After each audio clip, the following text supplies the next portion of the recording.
Banduria once again. Today, we will be having a Banduria tutorial. So, I have two guests here. Sheila Dawn Villaflores. Taran! She is a music teacher.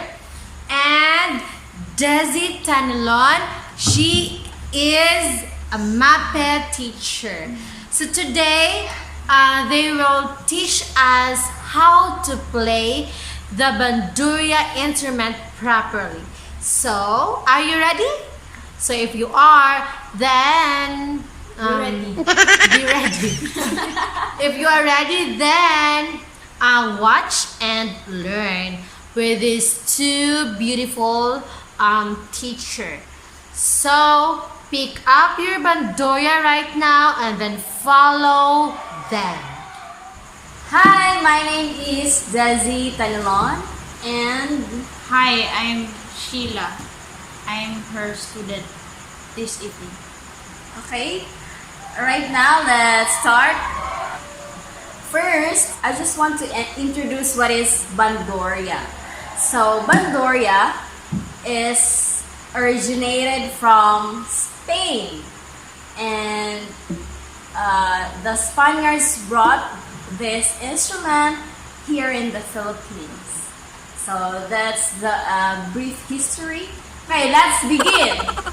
Now here, first I'll introduce Introduction. the parts of this instrument. Okay, this the strings, this one, the tuning pegs, the tuners, then the body, the bridge, and this is the fingerboard. This is the main parts of the Banduria. So This day, she'll be teaching me how to play Banduria. So in my experience, I never tried playing this instrument. But now I'll try my best to play this instrument and play a piece for everyone. okay, are you ready, Sheila? Wait, Sheila, it's Sheila. Are you Sheila? Yes. Are you ready, guys? Okay, let's begin.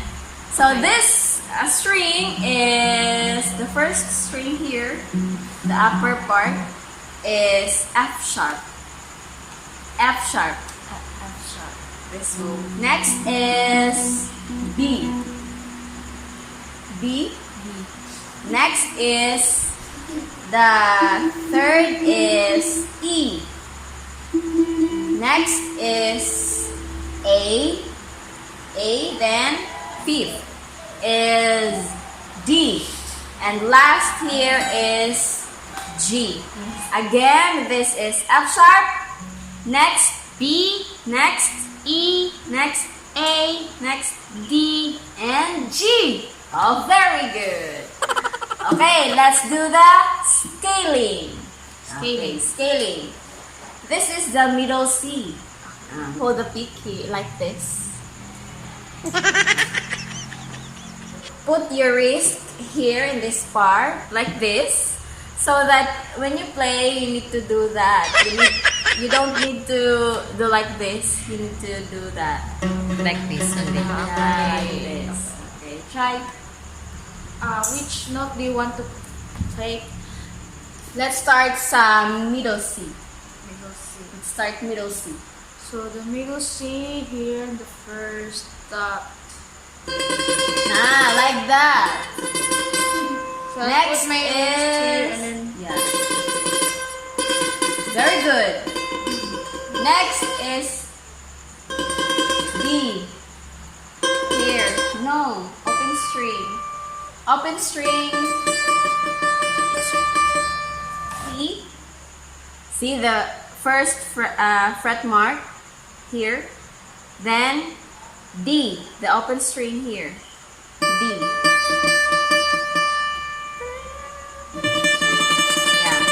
open string. It's open string, so you don't need to touch your finger on the fingerboard because it's open. You can play it Yeah. in an open string. on an open string. Okay, again, C, D, E, here, Where? Here? yeah, Fa, next, ipakita, Fa. Next to E. kuha na ning ni, Fa, Fa. That's Sol, open string, La, here, and T, last Do. Wow. Okay, that's it. Again, So it's like this. Ay, joke.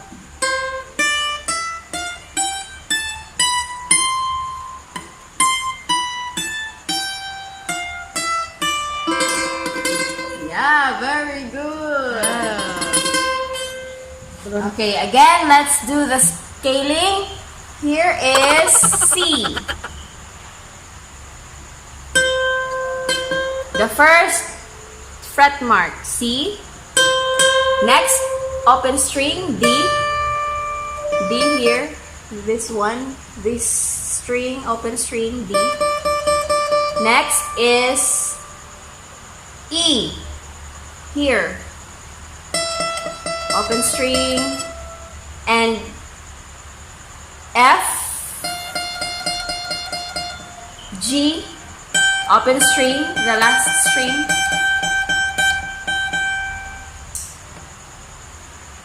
A, B, and last C. Again, C, D, E, F, G, A, B, C. Okay, gets?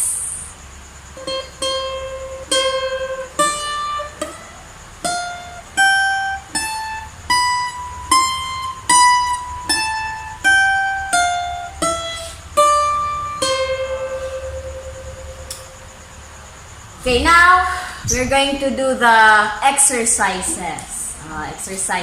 Here, first, you need to exercise your fingers so that you can press the strings very well.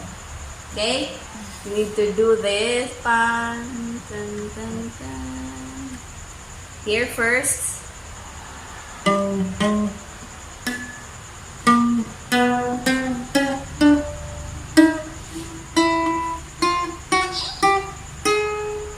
The rest. Okay, if you're a beginner, you need to do the exercises. Exercise your fingertips like this. Next, and the last finger. And do this and the rest of the strings. Let's begin.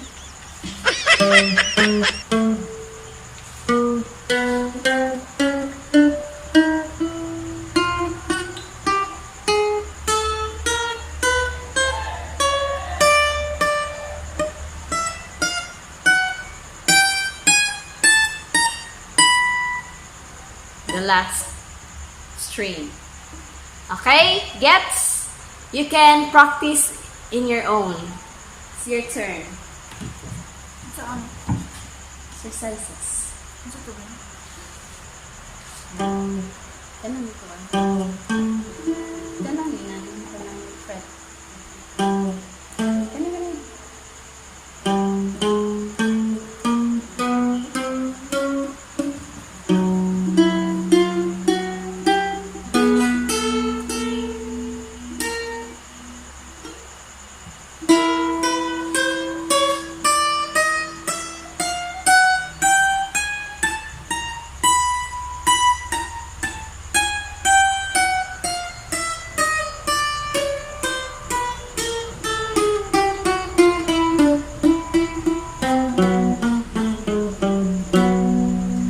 Now, we're going to do the tremolo. Trilling. Tree or tree lily. Tree.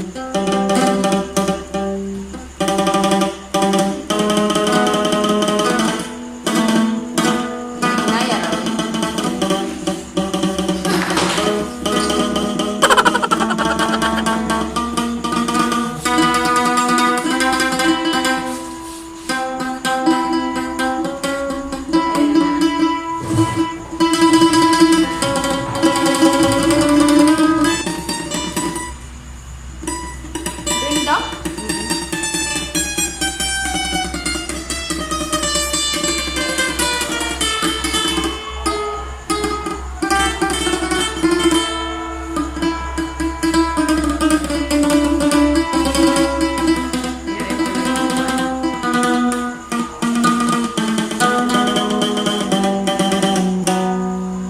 Okay, let's play the easiest song. The worthy is the Lamb. Just like Do, the first, or the C, then C, C, C, C, B, A, F. We need to do this one by one. Sheila, you need to watch. Do. We're going to use the sofa syllables because it's very easy for me. The sofa syllables. Ito are solfege. Okay. First, Do, Do, Do, Do, Si, La, Sol. That's the first line. Again. Worthy, worthy is the Lamb. La, la, la, la, sol, fa, mi. Again. Do, do, do, do, ti, la, sol. La, la, la, la, sol, fa, mi. Then again, do, do, do, do, ti, la, sol. La, ti, do, re, do. Oh, that's the first stanza of Worthy, Worthy is the Lamb. Again, first stanza, we need to do this in tremolo.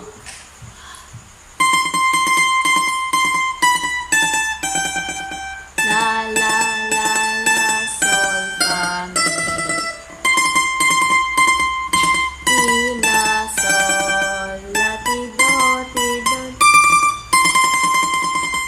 Then, chorus. Sol, mi, do, ti, la, sol, fa, mi, re, sol, mi, do. Sol, mi, do, ti, la, sol, la, ti, do, re, do.